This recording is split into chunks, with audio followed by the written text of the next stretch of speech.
Hello, welcome to my transfer targets video. Let's sort out the best players to bring in, remove the duds, and discuss whether the popular transfers are actually the best ones to be making. Please remember to hit the like button and subscribe if you enjoy the video. Now let's get into it. Bukayo Saka had a belter in game week 7. Over 200,000 managers have rushed off to transfer him in this week. And this is all despite Saka being yellow flagged after picking up a knock in England's first game against Greece last week. We do often see him limping towards the end of matches, but this looked like it might be a real issue. It's clear he felt something, as he was holding his hamstring as he went off. Now, we're not sure if it is major at the moment. Lee Carsley, England interim manager, gave us some encouragement as he downplayed it, saying Saka would have been touch and go for the next match against Finland. He was still released by England and sent back to Arsenal to be checked out by their physios though. Now, perhaps he just felt something and decided to come off to protect himself. It wouldn't be a surprise at all if he was fine for Bournemouth. We've seen it plenty of times before, with Saka having an apparent injury and then starting the next match for Arsenal. He'll be an easy hold for the Bournemouth match if we hear he's okay. But if we don't hear anything, and we know Arteta isn't exactly clear about injuries at Arsenal on occasions, what's the move? Well, any genuine doubts over Saka will very much encourage me to sell him. His price is 10.1 million, and that is too high to be worrying about, and with a tough match against Liverpool in game week 9, plus Chelsea in game week 11, there are far better ways of spending all that money than seeing it sit on your bench. A lot of people have moved for Cole Palmer this week, after his bright start to the season. He's at a slightly higher price point of 10.8 million, but he isn't really a good option right now as a Saka replacement. In fact, I really think this is exactly the time to back against him. He's done very well so far, of course, but he has been outperforming his stats this season. The stats are still good, but with expected assists of 0.27 per 90 minutes, on average, we'd imagine he'd have 2 so far, not the 5 he has managed. And a similar thing could be said of his goals. At 0.62 expected goals per 90, on average, a return of 4, maybe 5 over the first 7 weeks seems likely, but he has 6. Both stats are probably likely to return to more balanced levels as the season progresses. Also, the next 4 fixtures really are a tricky run for Chelsea.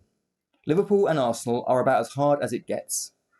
We may not have seen Liverpool play any of the big hitters so far this season, and maybe their defence hasn't had as tough a challenge as Chelsea will give them, but I still wouldn't want to be looking to play any attackers against them. It's not a game where players are going to get big returns, even ones as good as Palmer. Even if I was on a wild card this week, I still wouldn't be looking to bring him in. There's just better options out there at this time. I have got a plan for getting him in game week 12, but for now, there are much better ways of utilising the money in our team. Phil Foden made his first league start of the season in game week 7, completing 77 minutes.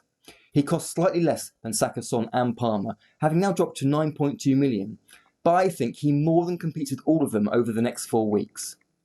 His stats are hard to judge, having played so little game time, but his expected goals and assists are okay for a player who's only been on the pitch for 166 minutes. The point about Foden is, it now looks like those minutes are about to significantly improve. Nobody likes to second guess Pep Guardiola and his team selections, but last season, Foden started 33 league matches, as well as playing most Champions League games. He played 90 minutes in 23 of those, and never came off before 60, so we know he can handle playing twice a week then. As if proof was needed of that, he's actually just played 3 games in 9 days, and for over 70 minutes in each, starting with City's Champions League game against Slovan Bratislava on the 1st of October, then it was Fulham at home on the 5th, and lastly for England against Greece last Thursday on the 10th. He's had a nice break as well before the Wolves game on Sunday. I think he's about as nailed as any City player to start that game. Okay, perhaps not as much as Haaland and Ederson, but we know his talent, it's brilliant. He had the best season of his career last year with 19 goals and 8 assists. He's looked sharp in the last few weeks since getting back to full fitness too. He could be about to continue that great form from last season again now. And if he starts doing well, we know Pep is happy to keep playing him. And if that's the case, with City's fixtures being so good, he's going to be a great option. The fixtures are the real draw with Foden though. Just look at the expected goals against figures for the next 4 games. Wolves, Southampton, Bournemouth and Brighton. Great fixtures for any attacking player. Does it come without risk? No, he's a City player, so it rarely ever does. Is the upside potential great? Absolutely. Past experience tells me he's going to get enough minutes to really do well in the next 4 games. I don't want to wait and see if he does, I want him now, so that's who I'm getting this week. If you're a manager who likes the odd risk, this could be one that goes big. I'm definitely in. I just haven't figured out if it's Saka or Jota making way yet. There's a couple of other midfielders to talk about too in the mid-priced range. I seem to mention him every week, but Brenan Johnson is once again a hugely popular transfer in. We know he's a 90-minute man who has penalties, and at this time there is nothing not to like about him. He's already risen in price by $500,000 from 7 to 7.5, and he probably hasn't finished yet. His stats are looking great, and at the moment he just can't stop scoring, so the hype around him is totally understandable. And this is all before the fixtures become really good in game week 9. He's not essential this week away at Manchester United, but it's not a terrible game for him. There's just no poor games from game week 9 to 13, and 3 great ones with Ipswich and Leicester at home, plus Everton away. He'll be one of the best value assets in the game during this period, despite his price rise, and there aren't any midfielders I'd recommend owning more through these game weeks. He's just extremely good value, and I absolutely wouldn't go without him. Okay, rave over for now. We've also got to talk about Brenan Johnson in midfield. The player I put off buying in the last moment in game week 7, instead opting for Dejan Kulusevski in order to save $0.3 million for a potential future transfer. Well, he punished me nicely for that, scoring his 7th goal in 7 games, with Kulusevski only producing a solitary point. And I get the hype on him too. I was all over the transfer last week, and maybe should have listened to myself for once. He's starting every game, and there's no reason for that to change with the way he's playing, and his overall minutes are good. His underlying numbers are also still really good. Expected goals of 0.54 per 90 at only 6.6 million is great. He's not going to continue scoring every single week, but the fixtures are good right now, so he's got every chance of getting some good returns.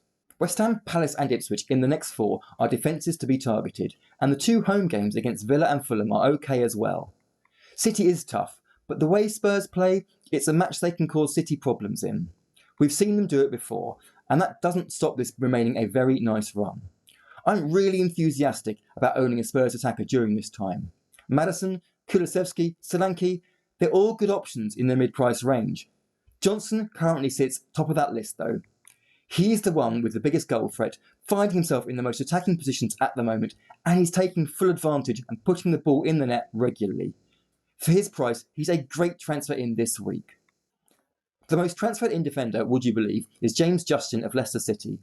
I'm pretty sure no one would have anticipated that, but he's racked up 22 points in his last 2 games after scoring twice against Arsenal in game week 6 and then grabbing an assist, plus a clean sheet in game week 7 at home to Bournemouth. But is this all sustainable? Leicester have an expected goals against of 2.14 per 90 minutes. Only Ipswich have worse defensive stats. We know Leicester are a team to target. They've conceded in every game so far except Bournemouth. But even in that game, Bournemouth created 2.16 expected goals and were very unlucky to walk away defeated, let alone not managing to score at all. We know Leicester take risks at the back, and they're likely to get punished more often than not, especially by the higher pressing and more clinical teams in the league. They just give up too many chances to have a good chance of getting a clean sheet. The next 3 games for Leicester are some of the best this season from a defensive point of view though. Southampton and Ipswich away, sandwiching Forest at home. They are all among the lowest scoring teams in the league so far this season, with only 17 between them across 21 matches. So less than 1 a game? Southampton have missed an awful lot of chances though. 4 goals from 10.04 expected is a terrible conversion rate. They are better at creating scoring opportunities than preventing them, by quite a distance frankly. But if you're ever going to gamble on a Leicester clean sheet or 2, this is the time. Personally, I don't ever trust Leicester to avoid conceding, so if I was considering James Justin, it would be for his attacking threat. Unfortunately, therein lies the next problem. Those attacking stats aren't good at all. 0.01 expected assists per 90 is almost non-existent, and suggests that getting one in the last match against Bournemouth was probably extremely fortunate. As for his goals, one was a massive deflection and the other a worldie. Justin doesn't hit worldies on a regular basis, so we're not expecting another anytime soon. It makes sense when you see he's only got 0.05 expected goals per 90. He barely offers any threat overall. He even benched himself in his own FPL team the day he scored 2 goals, so he clearly isn't confident of this kind of thing happening often. So maybe Justin will get a return in the next 3 matches before the trickier fixtures arrive against Manchester United and Chelsea in game weeks 11 and 12. There's no guarantee in my eyes, and even if he got 2 returns, that really wouldn't be enough for what is a really short-term pick. I don't agree with the 150,000 managers who have already transferred him in and would totally avoid him myself. He's not even in the same conversation as players like Rico Lewis, Ola Aina and Ryan Aït-Nouri at around a similar price.